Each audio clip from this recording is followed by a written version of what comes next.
What up? It's your boy T-Bone Reaction. This is some leftovers from Wrestling I wasn't going to do, but I was pressed for time. This one is a couple of videos at different time. I'm going to do it all the way back to back. From the one only Pllana. It's been a minute to some Pllana videos as well, too. Though I know there's folks who's not a fan of Pllana. I like my boy RC99. And it's for reasons. It's for reasons. I mean, Pllana do have his moments. He have his moments. But at the same time, he speaks some facts. But anyway, or facts or opinions that sound like facts. But anyway, first one we're gonna check out is literally the most pointless WWE title reigns, and yeah, this happened. Pretty much came out after Sammy lost his title that he just won at Saudi at Clash. No, was it Clash? No, Saudi Arabia, whatever. A Night of Champions. So I'm tripping. Night of Champion. Against CM Punk, and the thumbnail is CM Punk as John Cena and Sammy as Ray. AI is that though as well too. So yeah, WWE has history of pointless title reigns, unfortunately as well too. Though I mean, it's good they had a title, but sometimes it's a lot of transitional and put fans in a dilemma a dilemma, or like why was it? What was the point? So anyway, without further ado, let's look at some of these literally the most pointless title reigns of all time of WWE. Let's get it. A WWE title reign should in theory be a highlight of a pro wrestler's career. However, over the years, certain WWE title reigns have resulted in some of their worst booking ever as a WWE talent. And why does this happen? Is it a case of WWE giving up on the talent, or is it a case of WWE giving a popular name a pitiful reign with their top prize? Who knows? But with that said, here are 10 times wrestlers won the WWE title for no reason.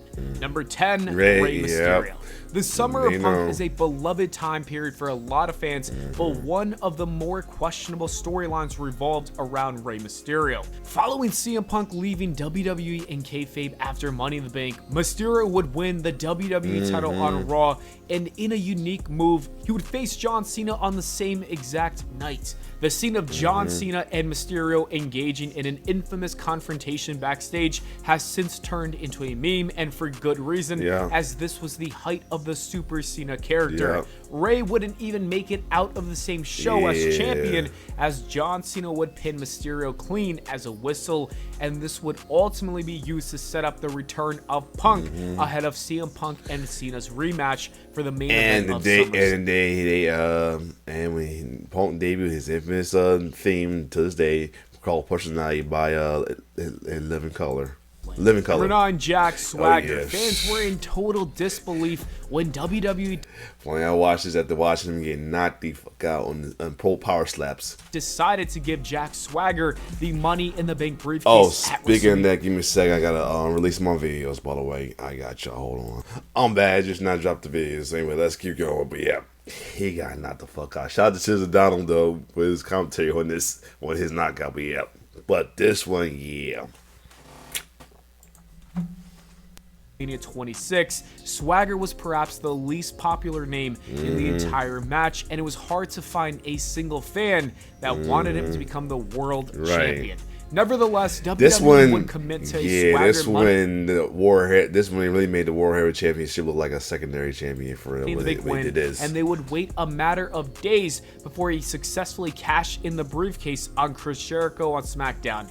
Fans had a tough time accepting Swagger in the main event role, as he had a lack of character development and he simply wasn't getting the crowd responses that warranted a major world title win.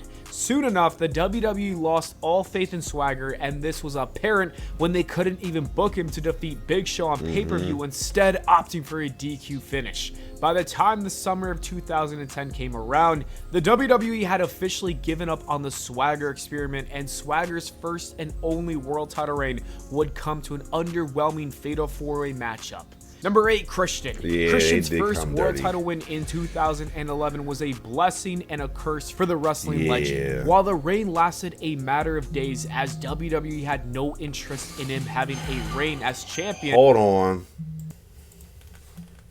and it's been heavily theorized that Vince McMahon was never a fan of the Captain Charisma. It did result in one of the best feuds of the PG era, and the WWE clearly had no idea that the feud between Christian and Randy Orton would take off the way it did. Their pay-per-view matches were outstanding, so much so that Orton still cites them as the best in-ring work of his entire run with WWE. Great thing by it, or you may not, in case you may not believe, Orton as the babyface of this feud. First reign itself was indeed a waste of time, but it did result in the epic feud being born, and thankfully Christian would get a second but brief run as the world champion in the summer of 2011. At the end of the day, I really think he deserved a much longer title reign when he did win the championship.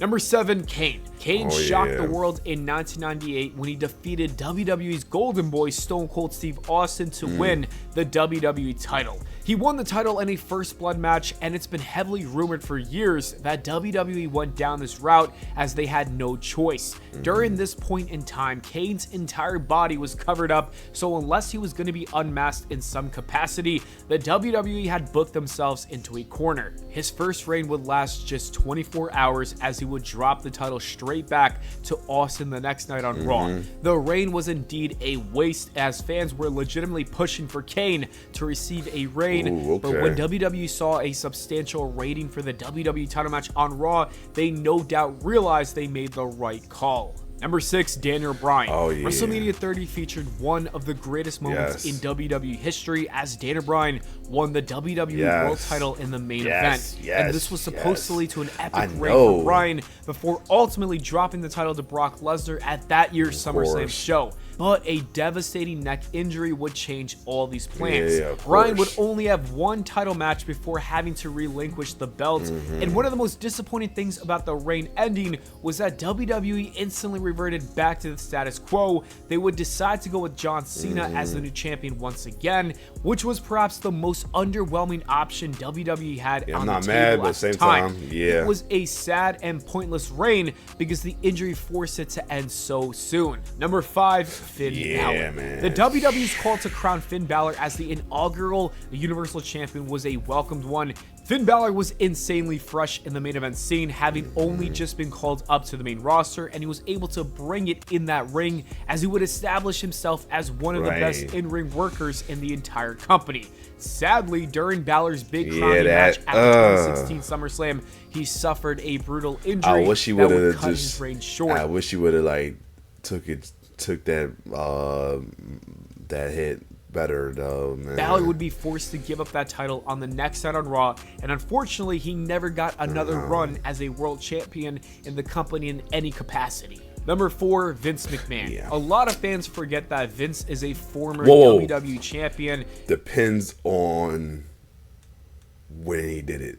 And I guess because people want to forget, but in 1999, McMahon would defeat Triple H on SmackDown to become I'm not too mad about this, but it was understandable. I mean, I get why they did it, but at the same time, I'm not mad at it. Champion, and the idea was that this would further the storyline between the two, as well as further the tension between Triple H and Stone Cold Steve Austin, as Austin assisted McMahon in winning the title.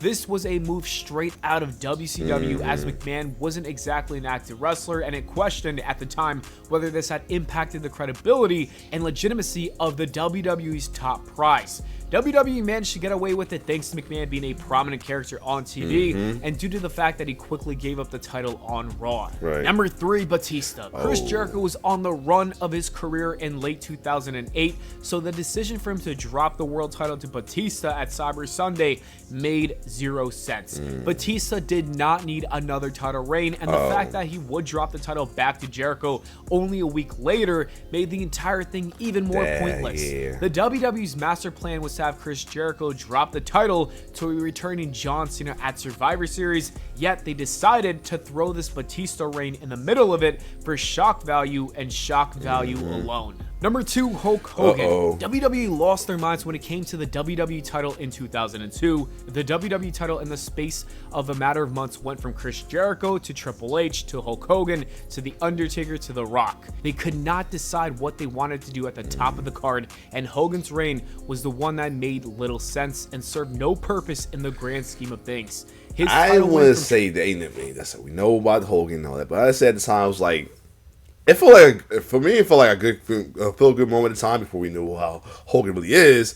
Because, Hogan is Hogan. Now, I mean, this is his first air run back in WWE, and, why not add him in the title one more time before he, eventually had to retire? So, yeah. Triple H was a last-minute pivot to Hogan's insanely positive reaction at WrestleMania 18, and once Hogan was champion, they were looking for ways to get the belt back off of him as quickly as possible. At the next pay-per-view, Hogan would drop the title in an atrocious match with The Undertaker, marking the end of his final world title run in the company. This was a case of WWE acting with the impulse rather than logic, and the common consensus at the time, and even nowadays, is that they should have not given him the title and it should have stayed on Triple H. Number 1, Sami Zayn. Heading into the 2026 Night of Champions pay-per-view. Hold up. I'm surprised Jinder Mahal wasn't in his style. You know how I feel about that damn title run. Nobody could have anticipated Sami winning the championship. It was all but guaranteed that Cody Rhodes would retain the title, but WWE decided to do a title change to shock the fans, and unfortunately, Sami's reign would only last a lousy 9 days, and there are now question marks surrounding the title reign, with it being reported that WWE does not see Zayn as a money player for the company, and this report was from Dave Meltzer, and if it's accurate, it suggests that WWE put their top prize on a name that they don't see as a draw or top star, and then they quickly decided to give him one of the shortest title reigns in WWE history, and it just makes no sense whatsoever. A lot of the booking approach in 2026 feels like it's been done for shock value, and the WWE had no long-term plans for Zayn as champion, and Triple H is simply booking. Which is so true, because that Cherry Fred Drew fan is all over this shit. Shows and PLEs on what will warrant reactions, whether that being positive or negative. Anyways, that is it for the video, guys. Thank you so much for watching. There you have it, though. Literally most pointless title reigns of all time. If you feel any other title reigns been on this wall too, I was hoping they put Ginger in there, but I guess it wasn't as bad compared to the rest, I guess. I mean, but still. Because you already know how I felt about that. Nothing but a marketing title reign just for India. That's all it was. And then no outcome since then. Anyway, other than that, if you like my reaction, like, share, subscribe to my YouTube channel. It's your boy T-Bird signing off. One love.